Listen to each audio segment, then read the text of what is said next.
Next উইকেই Mahalaya, আর তারপরেই কিন্তু বাঙালির সবচেয়ে বড় উৎসব দুর্গাপূজা শুরু হয়ে যাবে। তাই সব ঘরে ঘরেই কিন্তু মোটামুটি জামা কাপড় কিনে প্রিপারেশনস কিন্তু রেডি। আর তার সাথে সাথে কোন দিন কে কোন রেস্টুরেন্টে খেতে যাবেন, কোন দিন কে কোন রেস্টুরেন্টে গিয়ে ডাইন আউট করবেন, পরিবারের সাথে বসে একসাথে তারা জমিয়ে আড্ডা দেবেন আর খাবার খাবেন, সেটাও কিন্তু মোটামুটি সবার লিস্ট রেডি হয়ে গেছে। কি তাই তো? ঠিক বলছি তো? কিন্তু যারা কিডনি রোগীরা রয়েছেন তারা কি রেস্টুরেন্টে গিয়ে খেতে পারবেন না? বা তারাও কি পরিবারের সাথে গিয়ে বসে খেতে পারবেন না? তাদেরকে শুধু বাড়িতে এসে তাদের ডায়েটের খাবারই খেতে হবে? না, একদমই নয়। তারাও কিন্তু রেস্টুরেন্টে গিয়ে তাদের পরিবারের সাথে বসে সবার সাথে একসাথে জমিয়ে আড্ডাও দেবেন, আর রেস্টুরেন্টে যে খাবারগুলো পাওয়া যায় সেই রেস্টুরেন্টের খাবারও খাবেন। কিন্তু সেক্ষেত্রে তাদের কিছু কিছু জিনিস মাথায় রাখতে হবে। সেগুলো কি কি হতে পারে সেগুলো নিয়ে আজকে আমার এই ভিডিওটা। চলুন তাহলে শুরু করা যাক। নমস্কার, আমি দেবপ্রিয়া সাহা, জাস্ট ডায়েট চ্যানেলের আরো একটি ভিডিওতে আপনাদের সবাইকে স্বাগত জানাচ্ছি। প্রথমে আমি একটা একটা করে কুইজিন ধরে ধরে বলছি, তাহলে আপনাদের বুঝতে সুবিধা হবে। রেস্টুরেন্টে যখন আমরা যাই তখন প্রথমেই আমাদের চোখ পড়ে চাইনিজ আইটেমের দিকে। চাইনিজ আইটেমের মধ্যে যে সমস্ত ডিশগুলো থেকে থাকে, ফ্রাইড রাইসের আইটেম বলুন বা নুডলসের বিভিন্ন রকমের ডিফারেন্ট টাইপস অফ নুডলসের আইটেম বলুন, বা বিভিন্ন রকমের যে চিকেনের আইটেমগুলো হয়ে থাকে সেগুলো বিভিন্ন রকমের সস দিয়ে প্রিপারেশনস করা হয়ে থাকে। তো চাইনিজ আইটেমের মধ্যে আপনারা যে চিকেনের যে প্রিপারেশনসগুলো রয়েছে সেগুলোকে অ্যাভয়েড করাটা বেটার। আর নুডলসের যে আইটেমসগুলো থাকছে বা রাইসের যে আইটেমসগুলো থাকছে তার মধ্যে প্লেন ফ্রাইড রাইস বা প্লেন যে হাক্কা নুডলসটা থাকছে সেটা কিন্তু একজন কিডনি পেশেন্ট তারা আপনারা অর্ডার করতে পারেন। দ্বিতীয়ত আমি আসবো মুঘলাই যে সমস্ত ডিশগুলো থাকছে তার মধ্যে। মুঘলাই ডিশের মধ্যে যদি আমরা দেখি তাহলে দেখতে পাবো যে বিভিন্ন রকমের ভ্যারাইটিস প্রিপারেশনসের আপনার চিকেনগুলো থেকে থাকে, সেগুলো আপনারা অর্ডার করতে পারেন। গ্রেভিটাকে অ্যাভয়েড করে চিকেনের পিসটাকে কিন্তু নিয়ে নেওয়া যেতে পারে। সাথে আপনারা প্লেন রাইস বা জিরা রাইস বা আপনারা প্লেন রুটি, প্লেন নান, এই সমস্তগুলো দিয়ে কিন্তু সেই জিনিসটাকে খুব ভালোভাবে এনজয় করতে পারেন উইথ স্যালাড। স্যালাডের মধ্যে শসা, পেঁয়াজ এগুলোই অবশ্যই দেওয়া হয়ে থাকে মেনলি। নেক্সট যদি কাবাবের মধ্যে আমরা যাই তাহলে দেখতে হবে যে কাবাবসটা কিন্তু অনায়াসে আপনারা রাখতে পারেন, যেরকম নাকি রেশমি কাবাব বলুন বা চিকেন টিক্কা বলুন, হরিয়ালি কাবাব বলুন, এ সমস্ত কাবাবগুলো কিন্তু আপনারা 3-4 পিস টুকরো মতন খাওয়া যেতে পারে। কিন্তু হ্যাঁ, সেক্ষেত্রে প্লেন স্যালাডটা দিয়ে আপনারা খাবেন। যেখানে চাটনিগুলো যে দেওয়া হয় মেনলি ধনেপাতার চাটনি, সেটাকে একটু অ্যাভয়েড করতে হবে।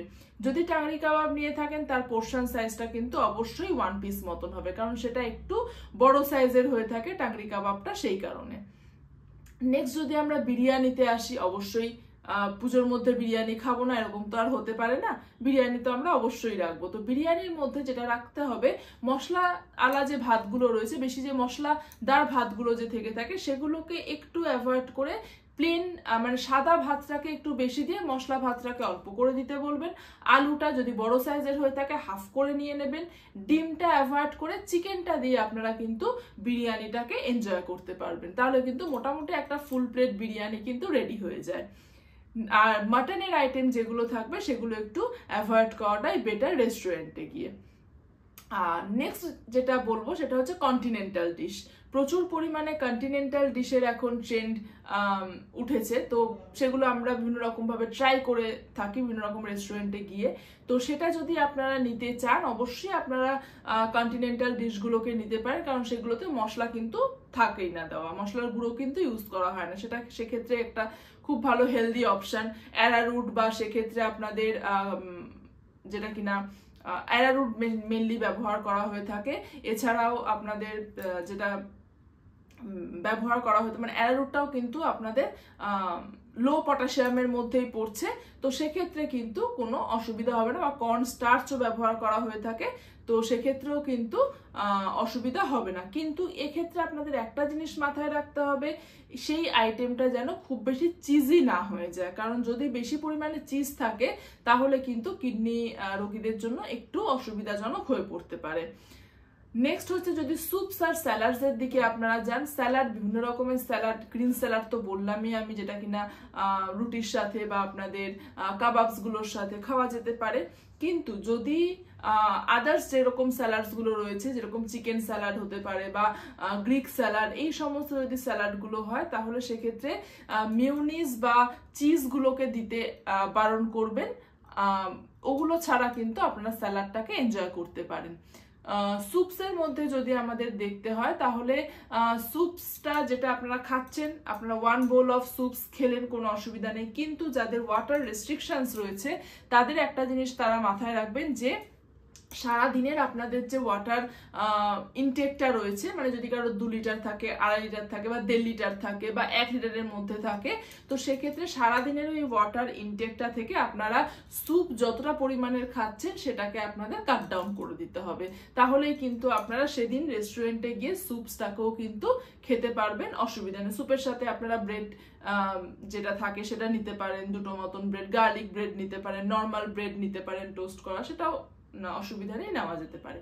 তাহলে চটপট যারা কিডনি রোগীরা রয়েছেন আপনারাও দেরি না করে আপনাদেরও রেস্টুরেন্টের নাম লিস্ট করে ফেলুন যে কোন রেস্টুরেন্টে আপনারা কোন দিন গিয়ে খাবেন, কারণ আপনারাও কিন্তু এখন থেকে অন্য সবার মতো রেস্টুরেন্টে গিয়ে খাওয়া দাওয়া করতে পারবেন। সেক্ষেত্রে কিন্তু আর কোনো বাধা বারণ কিছু থাকলো না। এই সমস্ত জিনিসগুলোকে যদি একটু মাথায় রাখা যায় তাহলে কিন্তু আপনারা অবশ্যই রেস্টুরেন্টে গিয়ে ডাইন আউট করতে পারবেন এই পুজোতে। আর যদি কিছু ডায়েটের ব্যাপারে কোয়ারিজ থাকে আমাদের হোয়াটসঅ্যাপ গ্রুপটাতে অবশ্যই জানাবেন, আর গ্রুপের লিঙ্কটা ডেসক্রিপশন বক্সে দেওয়া আছে, সেই লিঙ্কের থ্রুতে আপনারা গ্রুপে জয়েন হয়ে যেতে পারবেন। আর যদি কিছু ডায়েটের ব্যাপারে আপনাদের ডায়েট কনসালটেশন নিতে হয় অবশ্যই তাহলে নিচের দেওয়া নাম্বারটাতে যোগাযোগ করে নিতে কিন্তু ভুলবেন না। আর হ্যাঁ, চ্যানেলটাকে অবশ্যই সাবস্ক্রাইব করে রাখবেন। নমস্কার, সুস্থ থাকুন, ভালো থাকুন।